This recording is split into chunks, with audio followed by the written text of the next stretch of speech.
A good name is better than precious ointment, and the day of death than the day of one's birth. How can the day of one's death be better than the day of one's birth? It depends on what you've done.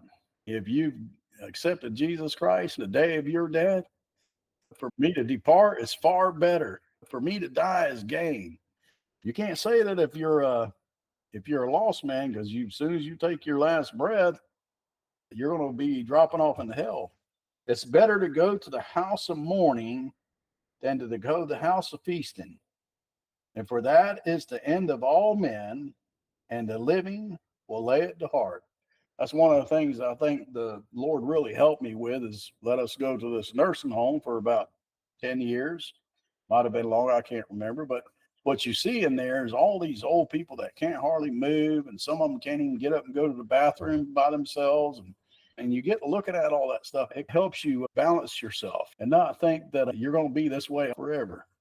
You only got one life to live, and you better make it count type thing. That's one of the things I think is missing with kids now. The old days, parents hung around and grandparents hung around, and they all watched them pass off the scene and get sick. Now they get put in a nursing home, and that's it. They hardly ever see the end of life, so they think they're going to live forever.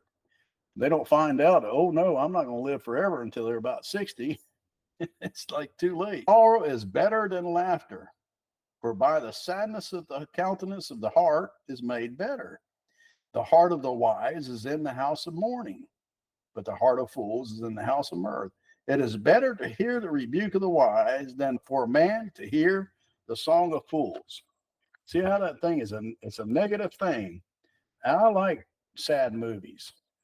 I like watching those things because it grounds me. It makes it where you know that it's not going to all be happy-go-lucky. I don't start expecting all that.